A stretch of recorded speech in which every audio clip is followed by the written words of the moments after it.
All right. Prince Jonathan's exploits and Saul's rash oath. That's where we are this morning in the 14th chapter of First Samuel. And add a little bit more light. Christy tries to work with me here, so I don't know what to do. One day I'm going to catch up. She's going to clap and be proud of me. All righty. Well, Deacon, I'm starting with you. Yes, ma'am. Can you recap the lesson that was taught on last week by brother James? Can you give us a recap of those verses? What I do, that verse was in were we down to 12? We're verse 12. No, we were down to what was it? 12 we were down to 23. Mm-hmm. Yeah, to 23. Okay. And what I have is it was about Jonathan's told his armor bearer, but said that we're gonna come up and to deliver. They were going. Oh, I think they snuck up. They left Saul, and then they went up on the mountain, and they thus they went on and fought the Philistines, which Saul didn't know that because he was looking for them. Okay. All right. Yeah.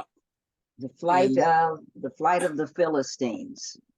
And Jonathan did go up with his armor bearer behind him and as support. And James dealt with the type of mountainous region that Jonathan climbed. He talked about was it the province? How to follow, leaving God would guide you and to help you through. He talked about that ark. Did he not mention the ark? Mention the ark. And I believe I had written down some notes about the ephod, but I think I'll mention that today. And the theme of the lesson then was what? Someone share what you thought the theme of the lesson was. What was the theme of it in your own words? Anyone? I think this one was still a continuation, because obviously this is a very long chapter. This is still a continuation of Jonathan's faith in action. Okay, there we go. Okay, that's good. I'm gonna stop right there because he's titled in the lesson today, Prince Jonathan's military victory. And this is an incredibly long chapter. And I'm so glad we get a chance to break it up and deal with it. All right, let's move forward. Well, okay, I'll try that again. There we go. Righty. I'm trying to move forward. There we go. A summary of what is behind us and what lies ahead. I just made a few notes because I want to keep the ideas of all the moving parts. Saul's behavior in this chapter further justifies his dismissal as king. I don't know if you agree with that or not. It's a thought. It can be discussed. Jonathan will play a significant role in the transition from Saul's kinship to David's, because that's where we're moving. We're moving. Saul appears to be inactive, but Jonathan shows more initiative. And it was God who saved Israel. Next, Jonathan was a willing instrument in the Lord's hands, should be apostrophe, Lord's hands. Next, the Ark of God was never used for getting information about the future, but the ephod was. Hear your comments on that. And then again, I say it was God, not Saul, who saved Israel. So in looking from where we've come from to where we are now, to just a beginning glimpse of where we're going, any comments on those thoughts as a summary? Summarizing where we are, where we've been, where we're going. Anyone? What I find interesting is not the right word, but that's the word I'll use, is as you look at Saul and think about the fact that he came from not necessarily the most religious background. I'm interested in how Jonathan came to be so reliant on God when he didn't necessarily see that in his father. So the fact yeah, I'm sorry, go ahead. The fact that he was this willing instrument in the Lord's hands. I'm just, again, I don't have an answer. I'm just interested in, I wonder how he got to that. And so as we think about even us, I don't know why that's interesting. We think about even us, sometimes we grow up in households that were not necessarily homes of faith, but somehow we get it. And Jonathan somehow got it. And he has taken it to a different level than what his father ever did. That's good. That's good, because as you stated, we're all, I mean, it's like us.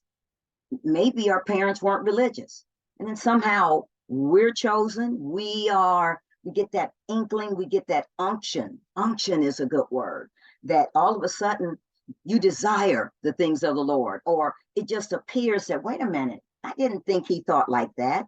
Or why does she walk in that manner? Or what made her maybe leave a particular church and go to another level, another type of church where she can worship more? Let's even take it a little further. When people church hop, I don't know why I mentioned that, but there are people that go from church to church. Many of them aren't just hopping. They have a hunger, perhaps, for the things of God. And because of their hunger, they continue to grow. And we, if we're on the outside looking in and we don't perceive it correctly, we will judge them. Others on the other spectrum go from church to church to church because they don't know and they still aren't grasping. They still have a hunger. It's like the seed that's planted and the sun bears down on the earth and sort of, burns it out, but there's still a spark there. So you have to look at it from both perspectives and everything in the middle, because we cannot judge. We have to take the word and we have to rightly divide some behaviors, some mindsets, some transitions, in order to see what God is doing in the lives of our ancestors, of men and women of old, be it Hannah, be it Mary, be it Eve, be it us, because we are them and they are us. Different time, different season, different region, different everything. Make sense? Kind of makes sense? Okay. All right.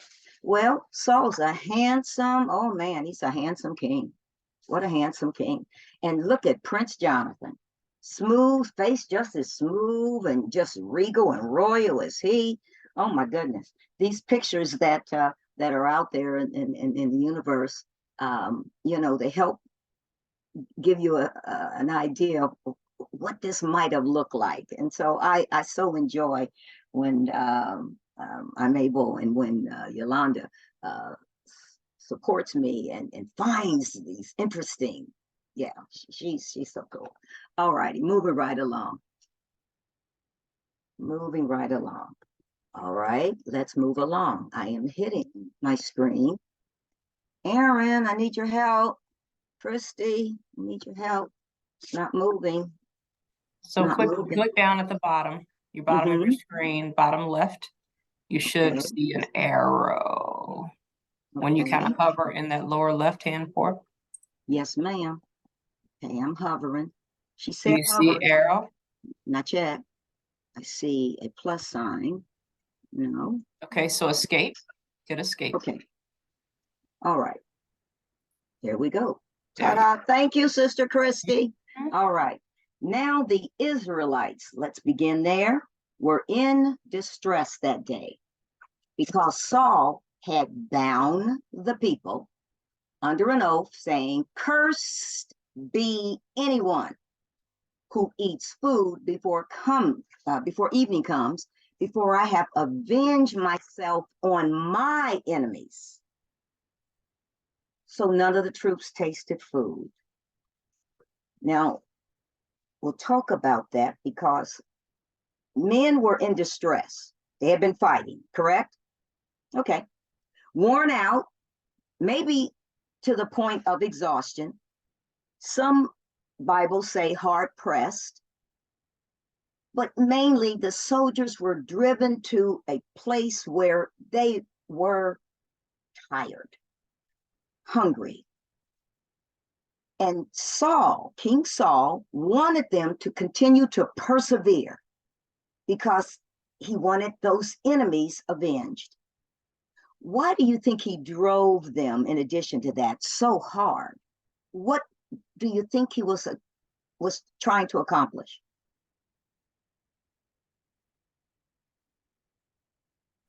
In addition to the obvious, anything else?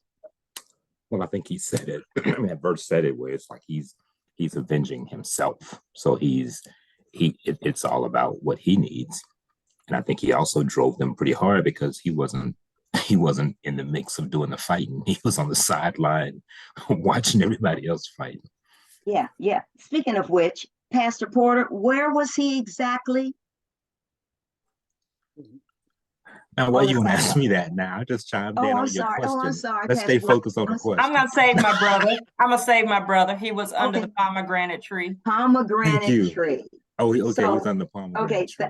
Sorry about that, Pastor Porter. Thank you, Christy. Yeah, he was under a pomegranate tree, which was mentioned on last week. So you get this idea that he's just sort of chilling a little bit. He's still engaged, but he's sitting watching.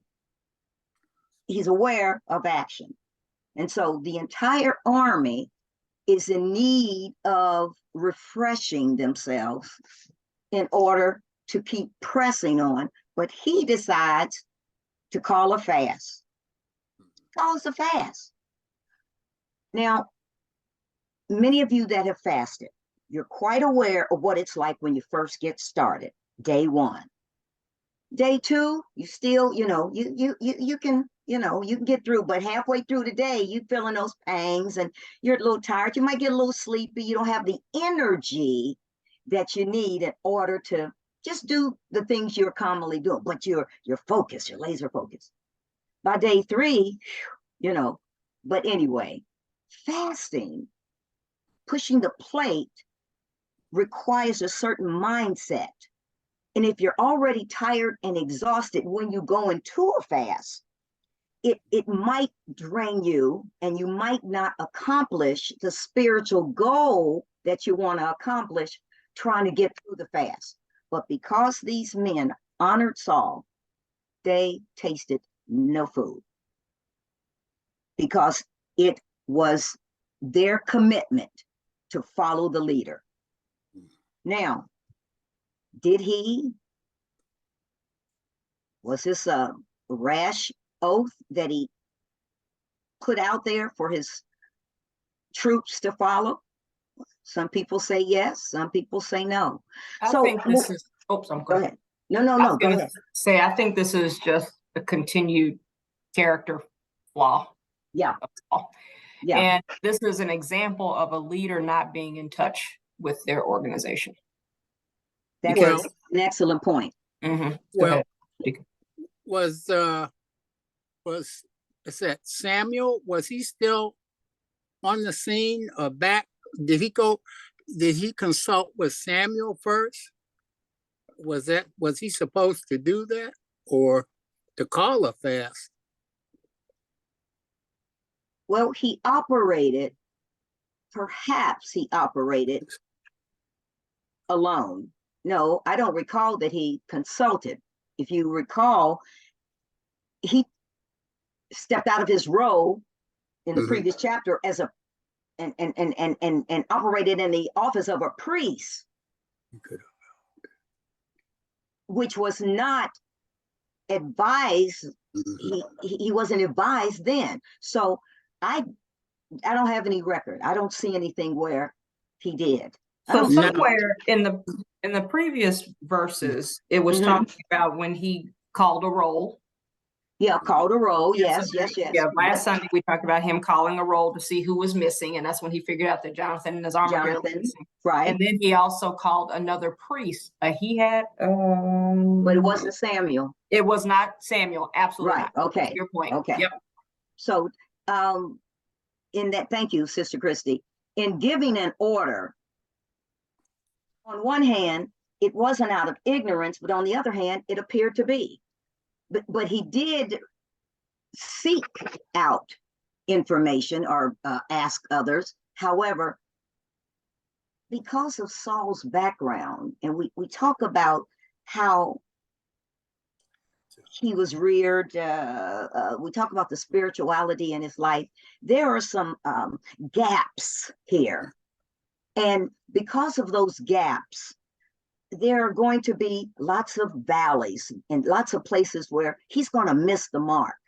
You know, this was an unadvised adjuration, an oath that he decided was important so that they could win, when in essence, it was just the opposite. So his army then moves on to enter the woods, and there was honey on the ground. I had picked up texts about honey, how rich in you know, the land full of honey, and the trees where these bees and whatnot were. And so yes, it was on the ground. And I had a picture that I thought I would share, but not quite what I wanted. But it just made me think, like honey that falls and dew that falls on the leaves. Honey was everywhere. Can you imagine going through an area and rich with trees and whatnot, and there are honeycombs? Because of the heaviness, the honeycombs fell. You know, that land that flows rich in resources. So because these men, these troops, this army was going through the woods, when they went into the woods, they saw honey oozing out, yet no one put his hands to his mouth because they feared the oath. Now remember, Jonathan, when the roll was counted, he was not on the scene. Somehow between then and there, Jonathan gets back.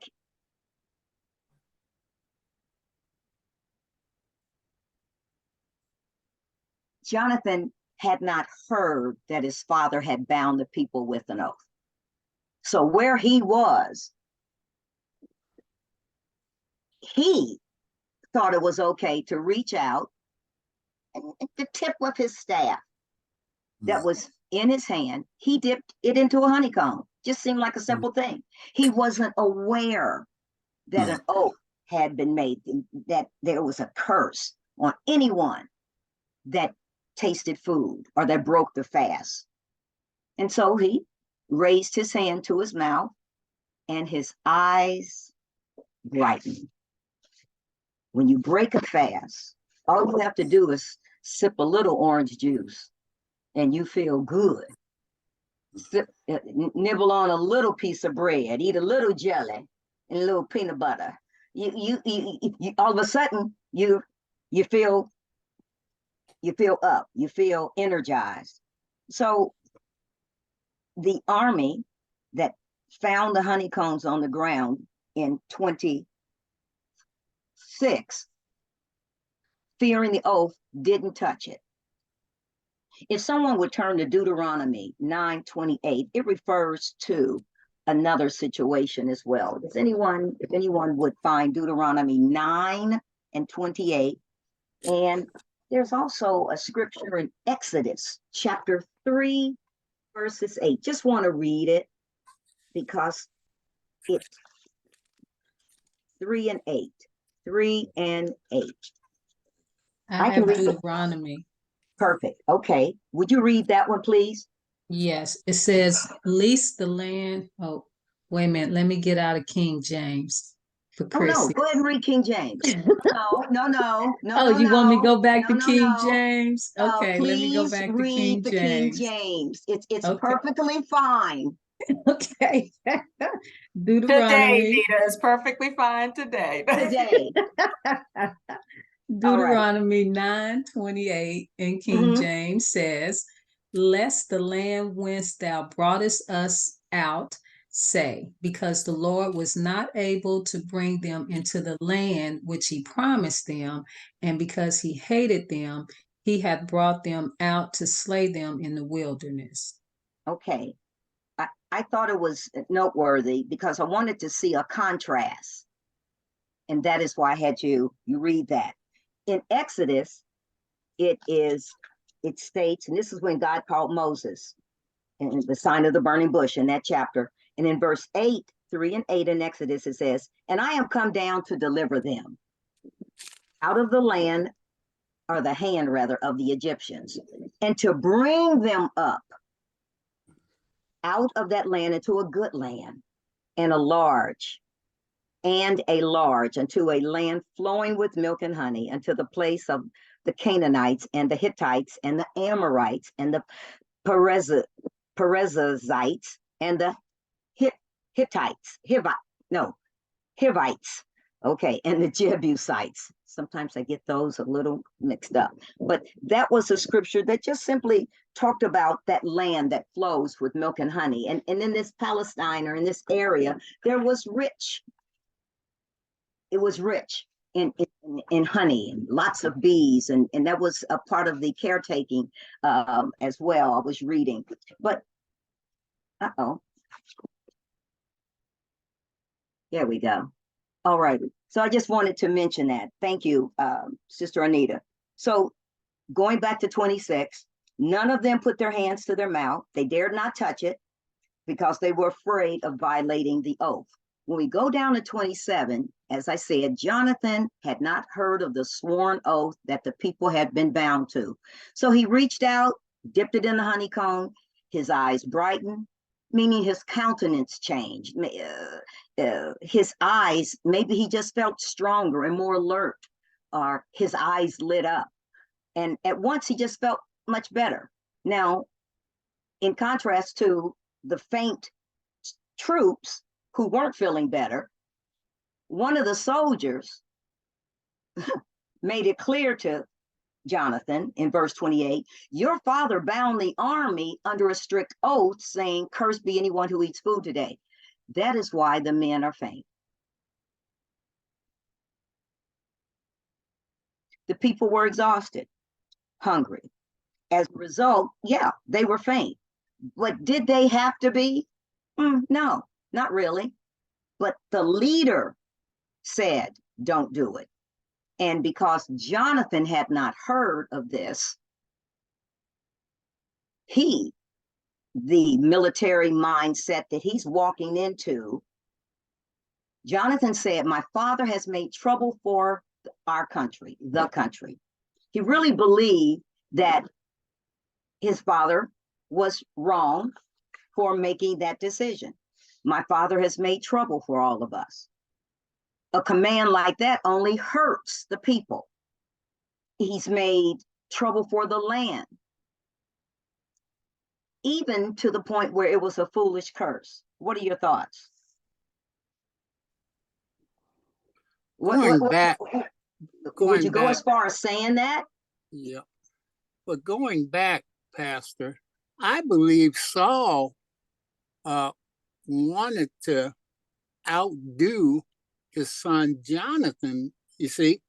So that's why he made that what was that oath? See, because he thought he was going to be able to make that oath and run his troops, and they had to go straight through without anything. But that's the worst thing. I was in the service. That's the worst thing you ever do, is to let your troops be hungry. You got to feed them, but then you know, later on, it's going to tell us about the blood later on. But Absolutely, yeah, absolutely. so that's what it is. Yeah, he thought I was going to get my victories because my son got victories. So that's it, Pastor.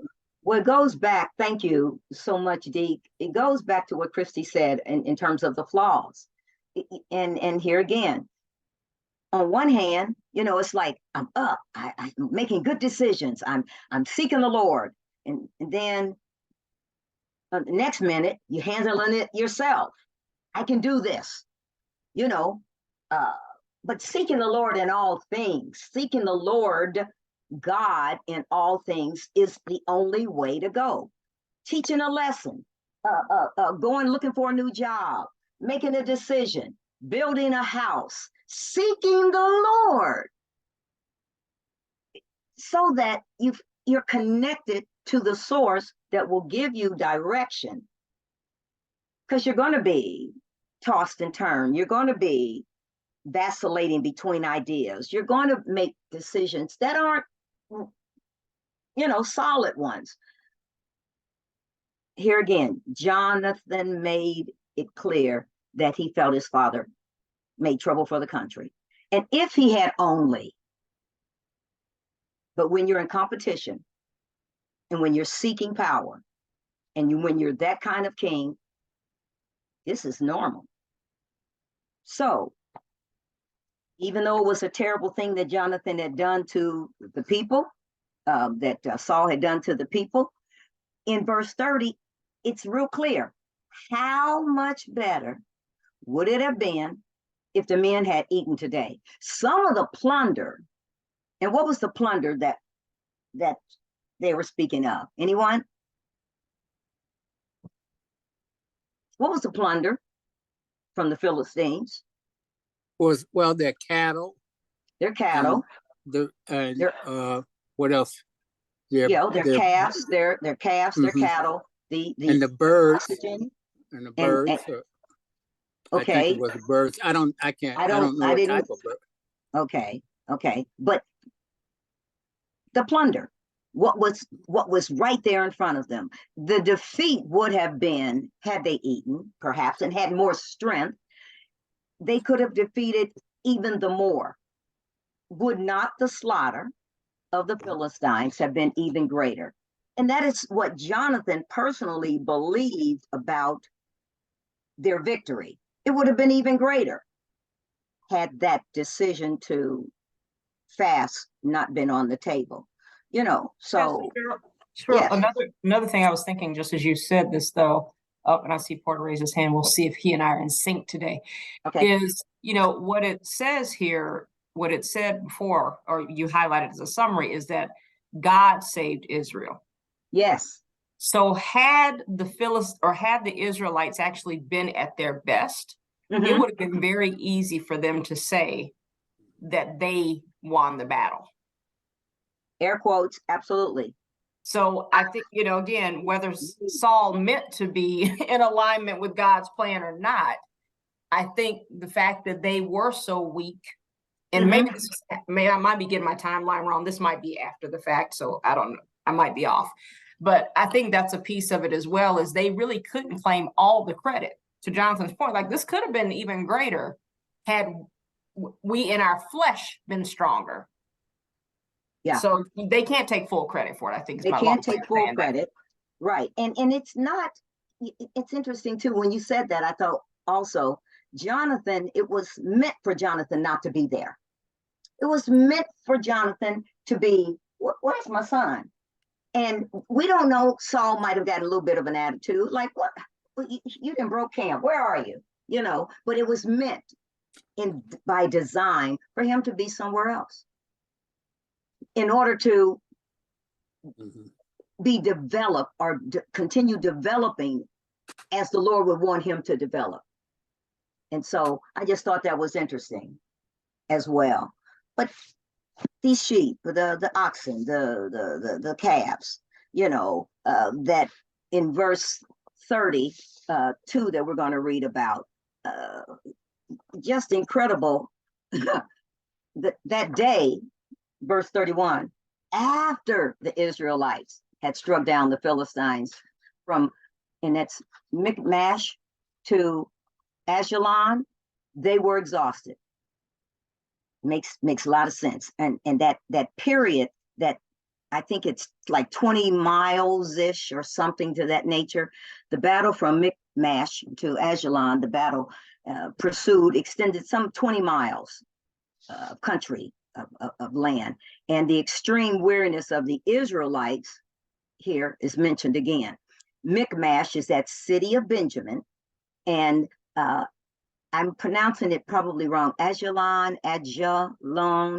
is the modern Yalo, and it's about 18 to 20 miles from Michmash. And I had a map trying to make sure I located, but like I said, no bells and whistles. I'm talking about it merely.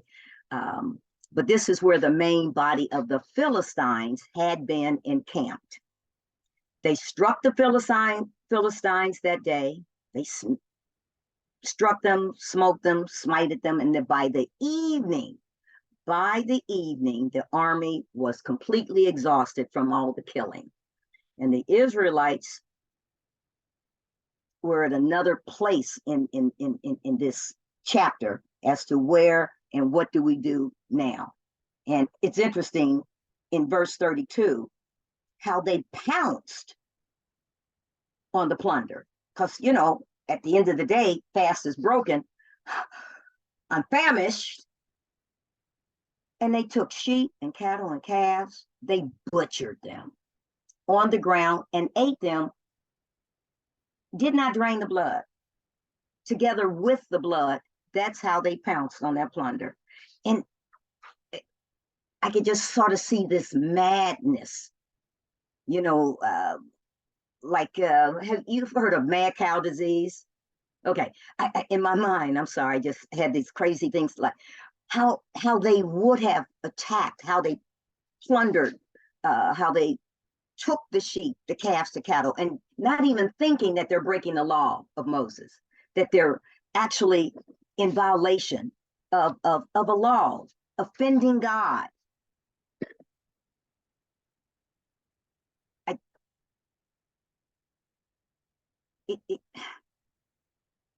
On one hand, it's not that you can't blame them, but you can see this desperation. I'm so hungry. We call it in today's terms, hangry. You're mad, you're happy, you're glad, and you do things rashly, like the rash oath. You're just rash in your thinking because you're not thinking. And falling upon the spoils, they grabbed and killed, not even draining the blood. And here we are with another situation that is not like what God would have them to be, not like God would have them to eat raw meat. I have a thing about raw meat. I like my food prepared, and I don't want anything running out of it, but that's me. I know people that do, but what's the deal? What's the deal? Is it that big of a deal? If God had it in his law that you aren't supposed to do it, is it that big of a deal? Considering the circumstances. I think this shows what happens when people, they hadn't eaten, they've been fighting. And I think it just shows when you get to a certain point. I think James said it last week or something around stealing. It's like, hey, he said, hey, I'll never steal. But then it's like, hey, in certain circumstances, if my family's not eating, if they're starving, I may have to. So I think it just kind of shows their desperation. But I think it's interesting how they keep going back and forth to following God's plan and not following God's plan. And so when it's convenient, it's got, it's you do your own thing, but then all of a sudden, now you kind of highlighted it. It started highlighting hey, now you're not in God's will. So it's kind of interesting how it's almost on his terms almost, in terms of how they look at being godly. But long story short is desperation makes you do some strange things. Some strange things. If we go to Leviticus, if you would go to Leviticus chapter number 17, 10 through 14. 17, 10 through 14, and then Leviticus 19 and 26. If you would read those scriptures in this verse, it will, yeah, we'll talk about the law forbidding the eating of flesh which contains blood. Okay, I've got it, Pastor. Okay. Did you hear me? Yes, sir. Okay. Yes, sir. And whatever man of the house of Israel or of the strangers who dwell among you who eats any blood, I will set my face against that person who eats blood. Forgive me. And will cut him off Yes. from among the people. For the life of the flesh is in the blood, and I have given it to you upon the altar to make atonement for your souls, for it is the blood that makes atonement for the soul. Do I have it? Yes, sir. Is that Therefore, yes, therefore I say unto the children of Israel, verse 12, no soul of you shall eat blood, neither shall any stranger that sojourneth among you eat blood.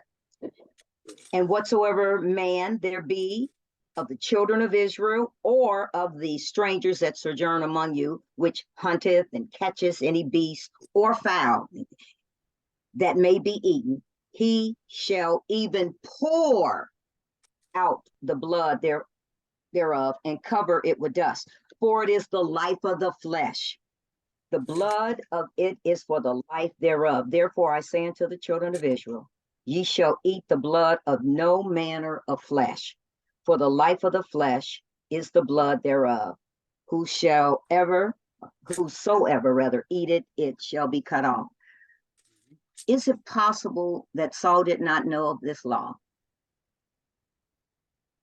No, he knew of the law, because we're going to read that. But the troops, the Israelites, is it possible that they did not know of the law? The Israelites, these troops, they didn't know.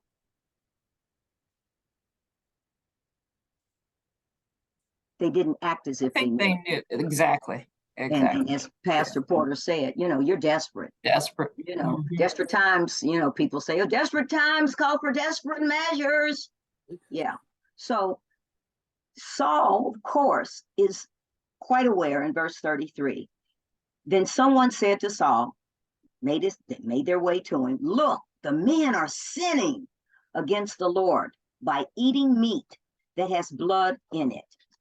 They're sinning against Jehovah. They're sinning against Yahweh. You have broken faith, is what Saul made it clear at that time. So you roll a large stone over here at once. Roll a large stone. What's the symbol of the stone? Anyone? What's the symbol of the altar?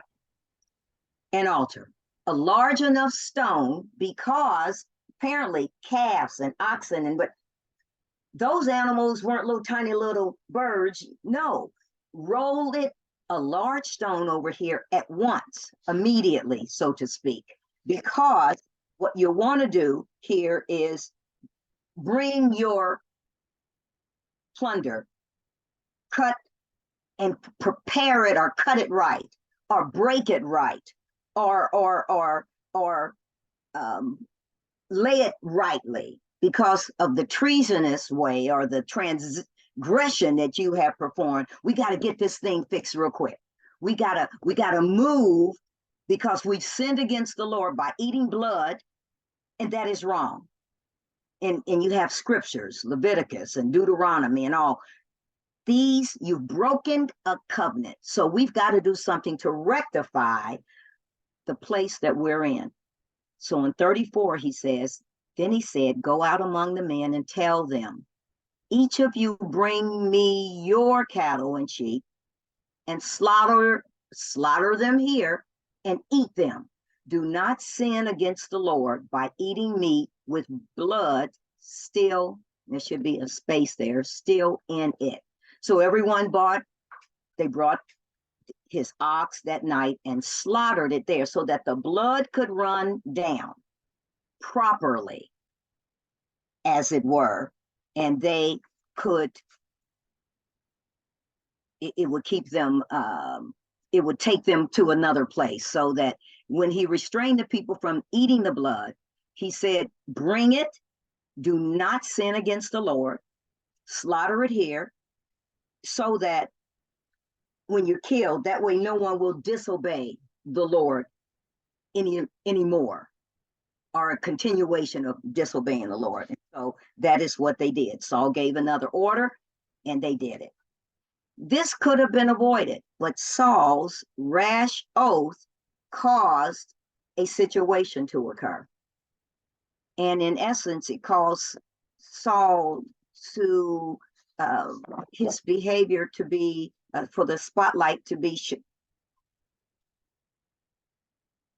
shown, to be spotlight, what I'm trying to say. It caused us to look at Saul continuously in the same way, that the rashness, the decisions that he's making, on one hand he's following, on the other hand he's not quite sure, he's fearful, he's sort of in between.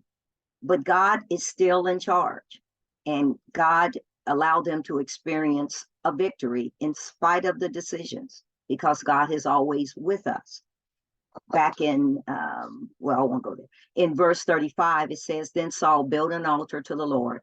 It was the first time he had done this. So he knew of which to build an altar in order for the Lord God to be acknowledged. This was the first altar that he built.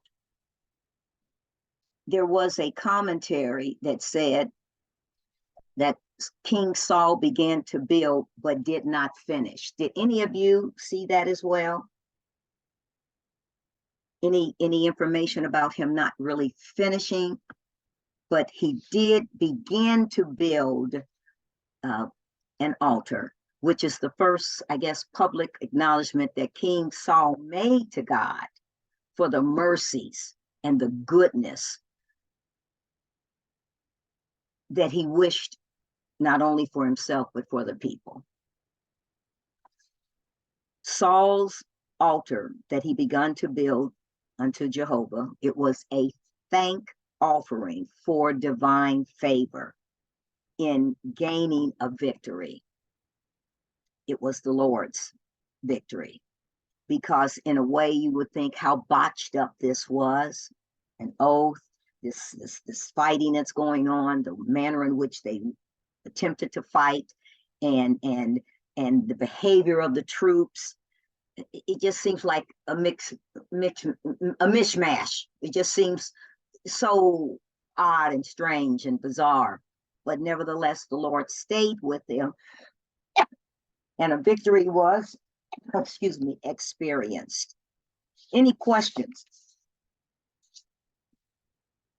Any comments?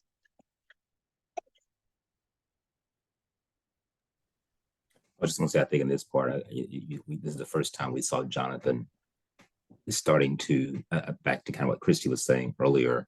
She was asking, how is it that Jonathan was kind of walking the right way, apparently, and with a father like that. But then you see the disconnect here where he actually says, hey, my dad was out of order by his actions. So I think it's also that first glimpse of him becoming not necessarily defiant, but not aligning with his father on wrong. With wrong, coming into his own, but with the Lord, guiding him. I believe, when God puts his hand on you, you're going to be different. And when you continue to seek him, bringing it into contemporary terms, we have a lot that's going on, but we're still admonished to continue to seek the Lord in everything that we do, in order to learn the lessons we have to learn, our mountains, our valleys, our tests, our trials.